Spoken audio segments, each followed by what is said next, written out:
And we say good morning. Welcome to JDB's Morning Cap.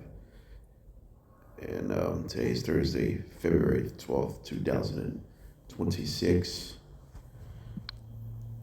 This will be tomorrow will be the first Friday, the 13th.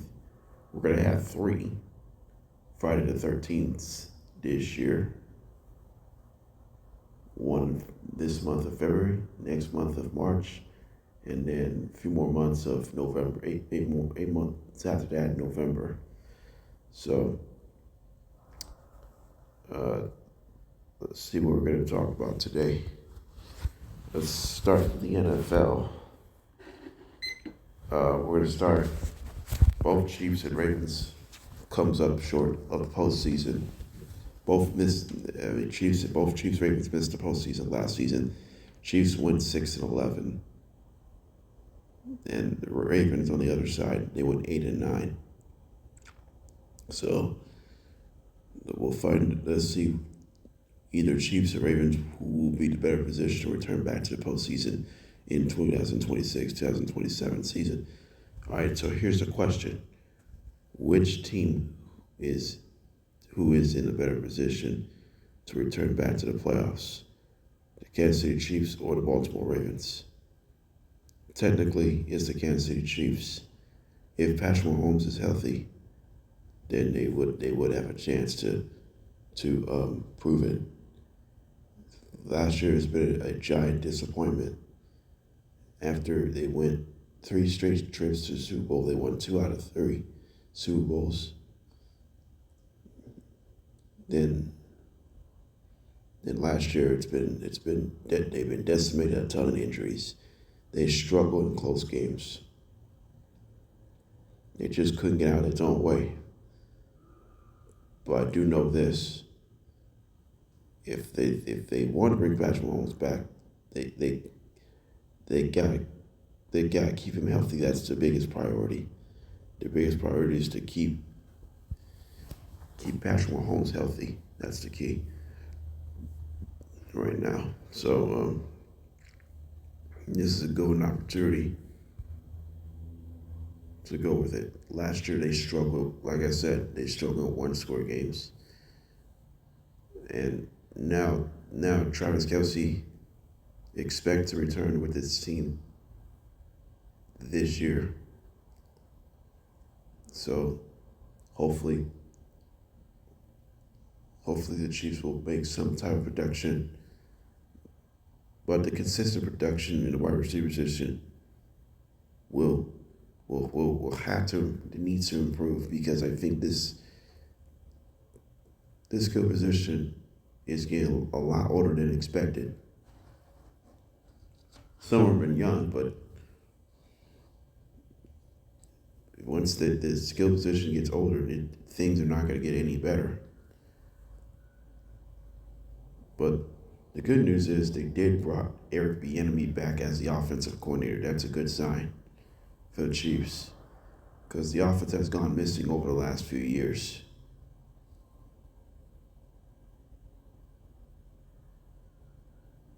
Patrick Mahomes has won 2 MVPs when Bieniemy was the offensive coordinator. Since then, none. But he has won 2 MVPs since Bieniemy left. That was 2023-24 season. But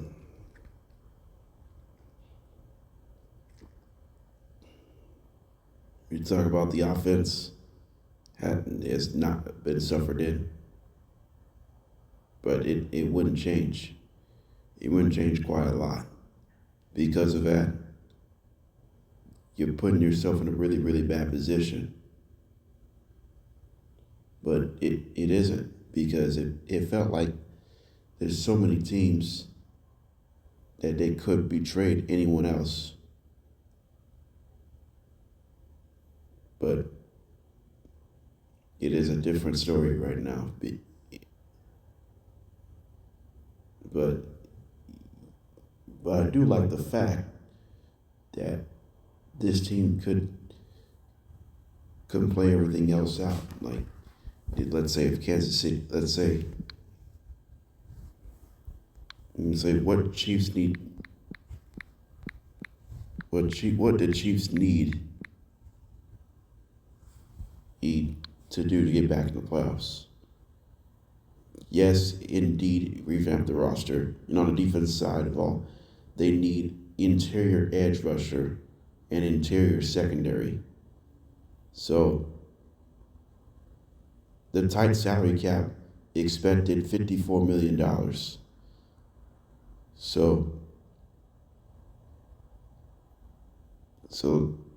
with a top 10 draft pick, they could set up a career pass rush, and then they could have some offensive line reconstruction. Chiefs need offensive line reconstruction. And then there's with players departing from free agency.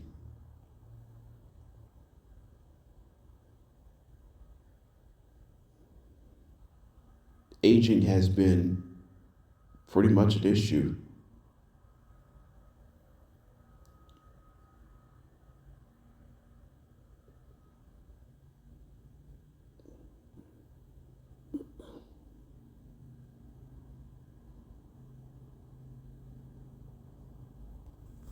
So the question is,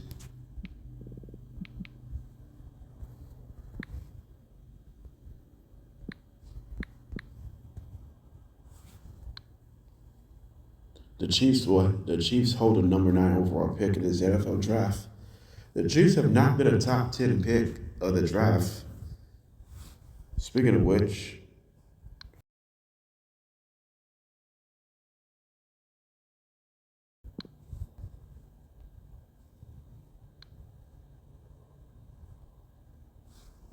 hold on a second. What is the last time that the Chiefs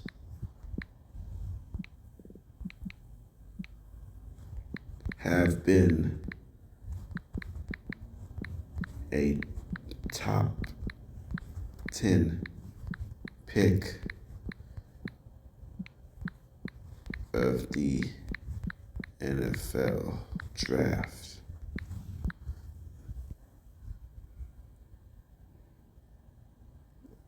Last time they've been a top 10 pick of this draft was 2017. The Chiefs were the 10 overall pick of this NFL draft. That was the last time the Chiefs have been a top 10 pick.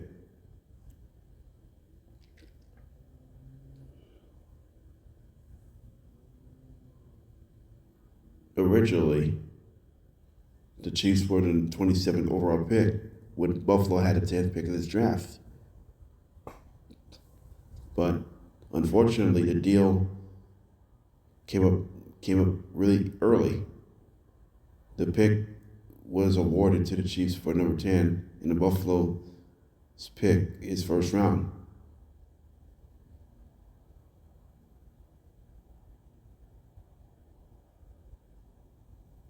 The Bills ended up drafting Josh Allen in 2018.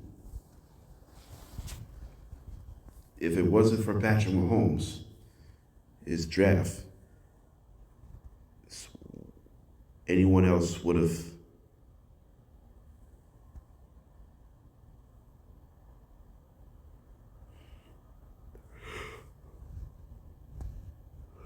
someone else would have won the championship like Josh Allen or anyone else. But Chiefs drafting Patrick Mahomes, that led to 3 Super Bowl titles, 2 league MVPs, 3 Super Bowl MVPs. And Mahomes, since becomes a starter, Mahomes has 7 10-plus win seasons. That is that's one of the more. Patrick Mahomes and Tom Brady has more 10-win season as a quarterback, and Peyton Manning, as any other quarterback in the history of the NFL. Peyton Manning, Patrick Mahomes, and Tom Brady has more 10-plus win seasons than any other quarterbacks in the history of the NFL. That's pretty great company. And that is a pretty great company to me. The way it handles. They handle the pressure for the Chiefs and Patrick Mahomes and Andy Reid as head coach. They did a very good job to handle the pressure consistently.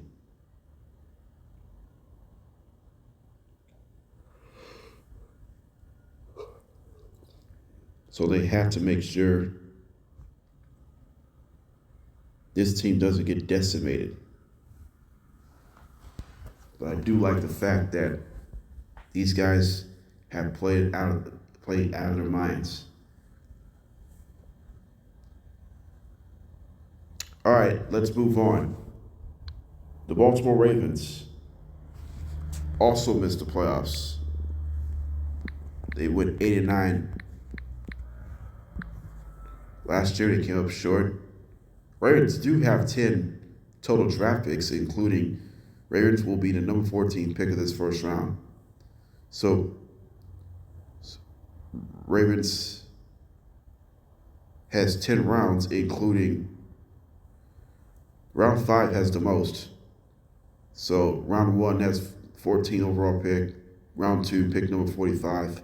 Round 3, pick number 80. Round 4, pick number 115. Round 5, there are a few other picks, 152, 160, because of a Chargers trade. 172 and 173 competitive rounds.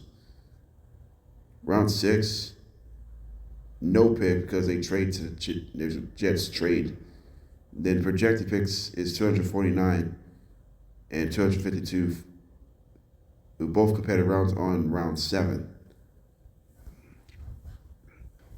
So they have six rounds, 10 picks.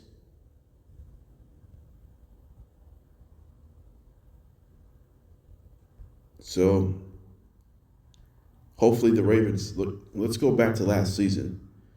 Last season, it has been disappointing.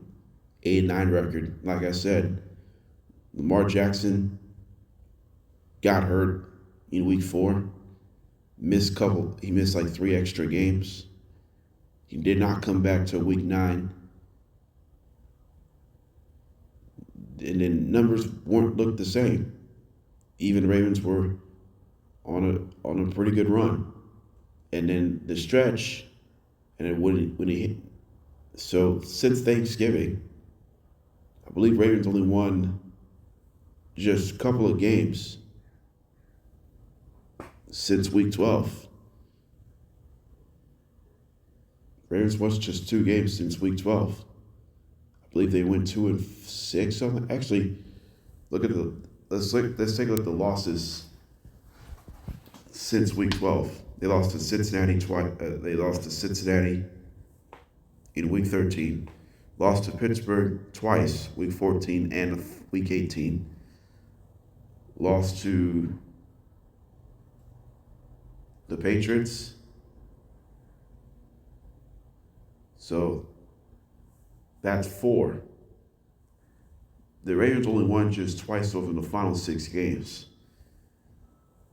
That led to a missed postseason. The only 2 wins during that stretch was the Bengals and the Packers. And the Ravens struggled at home last year. It's been disappointing at home. The offense struggled to score at home. Defense let them down the stretch, and they can't close out games. The Ravens have blown leads just like any other years. Blown leads could lead to disappointing losses for the Baltimore Ravens. Right now, this team has been clearly inconsistent. All right, what Ravens do need this offseason with Jesse Minter his first year as head coach. They need an overhaul offensive line. They need edge pass rushers interiorly, and they need a wide receiver position depth. So try to get their extra support, and they need a secondary help. Secondary has been an issue, and then they need evaluate some defensive line. The salary space is about $74.5 million, with approximately $13 million in initial cap for a possible new leadership. So let's see if the Ravens could put themselves in prime position. All right, so when we come back, we'll talk. Suspensions were heading out between the Pistons and the Hornets. Can the Eagles' offense rejuvenate after a disappointing season offensively last year? And then offseason moves could come to play starting next month. We'll be right back. All right, so we have breaking news in the NBA it was from a few days ago on a Monday's altercation. The Pistons, Isaiah Stewart, according to Shams Charania, Isaiah Stewart will be suspended for 7 games for Detroit. Charlotte has Miles Bridges for 4 games, Jalen Duren for 2 games for Detroit, Moussa Diabate for the Hornets 4 games. So that's where the suspensions were handing out due to a on-court altercation. So I gotta ask this question: did the NBA did the right thing to suspend more games? I believe they did. I believe they did, because it really feels like there's a lot going on with these guys, but the way it turns out,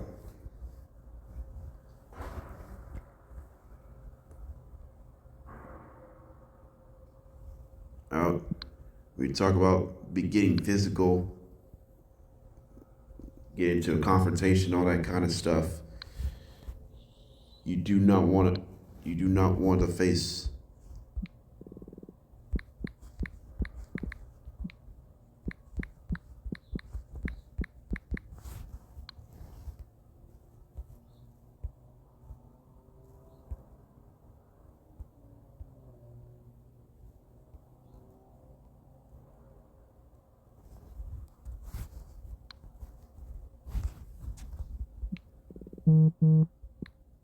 anyone.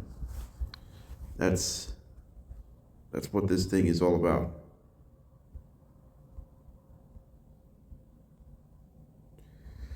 You do not want anyone to get in trouble with.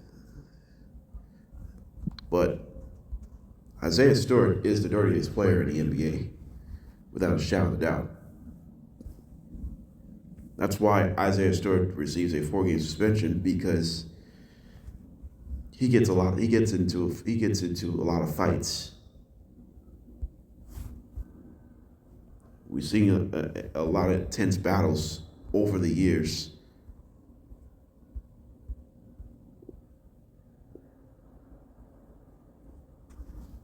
We have seen a lot of intense battles over the years. Although, I do want to say this about that. There's a lot of blame going around. But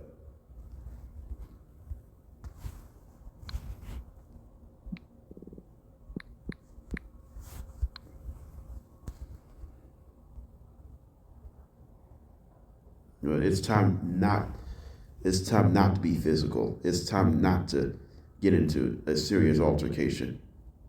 That's not how it works in the NBA. You do not want to do that. Technically, you don't want to see you do really don't want to see this in that situation.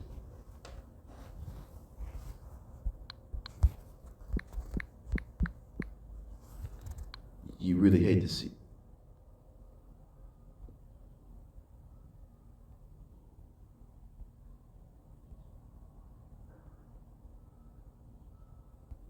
You really hate to see that situation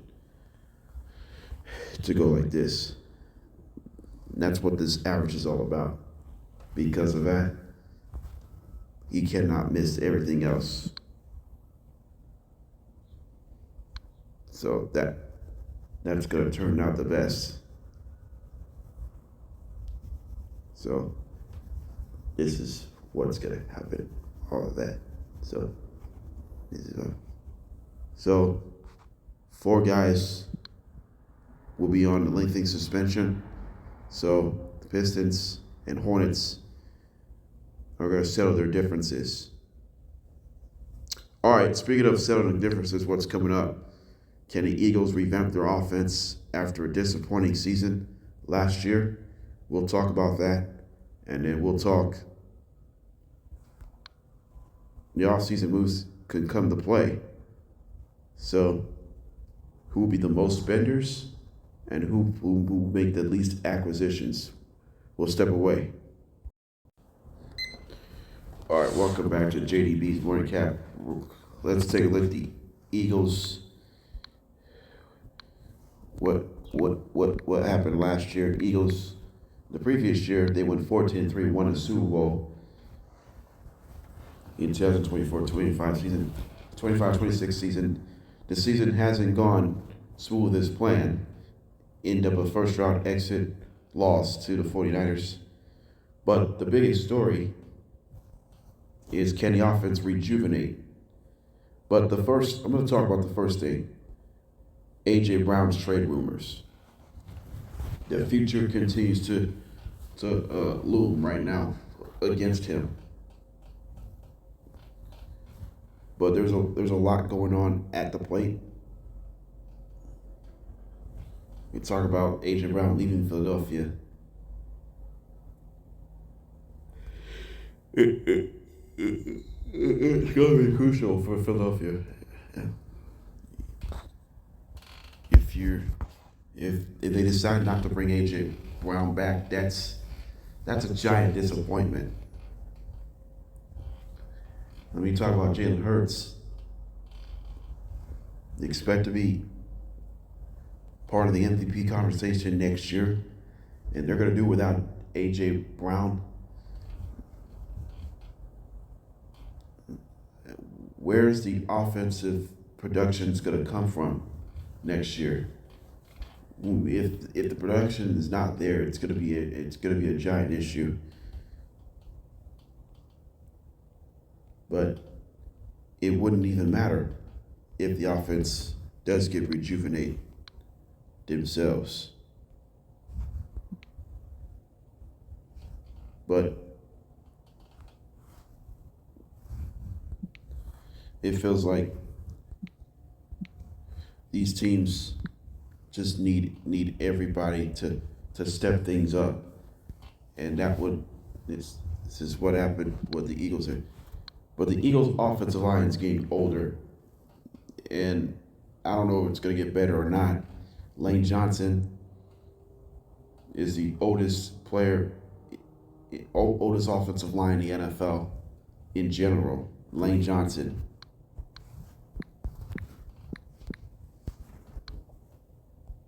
Lane Johnson is 35 years old, and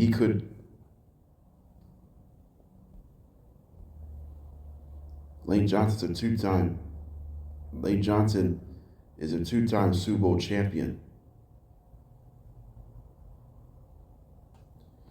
I mean, it doesn't get any better than this. So how Philadelphia needs to respond next year. Well, Eagles do need to happen next year. They don't have much draft picks, so they could bolster a pass rush, a tight end production, or a cornerback. But they need to upgrade the offensive line. That's going to be the key. They need to upgrade the offensive line. That's the best case scenario. is to upgrade the offensive line. If this is the case right now, then they would have make its own difference. They have to figure things out to see what's gonna happen. So they need a third string. They need a third wide receiver. They need some consistent production, and then free agent signings and re-signings is going to be a key for Philadelphia. So coming up, we'll talk about offseason, who makes the most offseason moves like spenders and the least. So we'll find out who's the top 10 most and top 10 least. So we're going to step aside. We're right back. All right, so let's get started. Let's take a look we'll find out who makes a serious offseason move from this one here. So let's see. We'll see who's the most spenders, top 10 possible potential top 10 most spenders in the NFL as far as acquisitions. So here we go. Potential acquisition. Number 10. Number 10, I'm going to go with the AFC North, the Pittsburgh Steelers. Pittsburgh Steelers will be number 10 as far as acquisitions. I think the Steelers. Yeah, but the key is returning Aaron Rodgers may be significant, and drafting Ty Simpson will be huge as well. It could help his own cause. Number 9 is going to be number 9. I'm going to say this. Number 9 is Detroit Lions. Detroit will add some more players during this offseason. I think they're the 9th most spenders in the NFL in this coming offseason. So I think this will be the best case scenario in this one area. Number 8, I'm going to go with the Minnesota Vikings. I think Vikings will make more moves this offseason and try to get back to the playoffs. So number 8 is the Minnesota Vikings. And number 7 is the Kansas City Chiefs. The Kansas City Chiefs will make more moves as well. And now number 6 is the Denver Broncos. I think they can bring this team back to the Super Bowl. They haven't done that for over 10 years now. Number 6 is the Denver Broncos. In this one, then number 5, I'm gonna go with the Chicago Bears. I think Bears will be better. They'll make more moves on defense. 5th most spenders in the NFL. Number 4, I'm gonna go with the New York Giants. The New York Giants is number 4. They can draft more people, add more guys from free agency. New York Giants would be number 4. Number 3, I'm going to go with the Green Bay Packers. Packers will be number 3. Then number 2 is going to be number 2 is going to be the Cincinnati Bengals. The Bengals will be number 2, and then finally number 1, the Los Angeles Rams. The Rams will be the most spenders in the NFL. They're going to make much moves, as it should. Maybe develops. Now, how about top 10 least spenders? Potential least spenders in the NFL. Top 10. Number 10, I'm going to go with number 10. I'm going to go with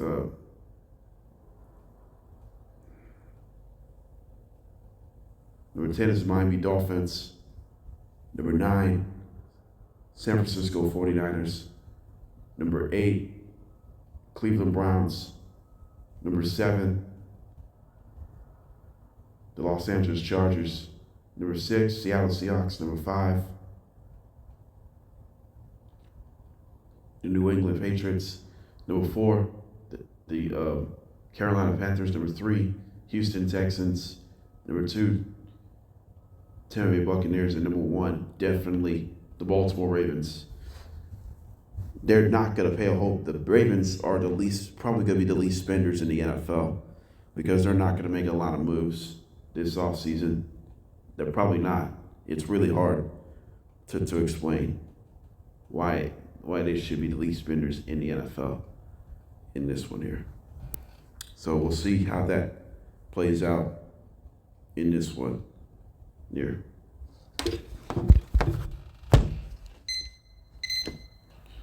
All right, let's wrap it up. What's coming up in our next episode? As NBA All-Star Weekend starts tomorrow, we'll talk about the first half evaluation. We're gonna do a All-Star break report card for the NBA for every team. We'll do 15 Eastern Conference teams on this end, then 15 Western Conference teams on the other end. We'll go from worst to first on each conference. So, Kings have the worst record in the NBA at All-Star break.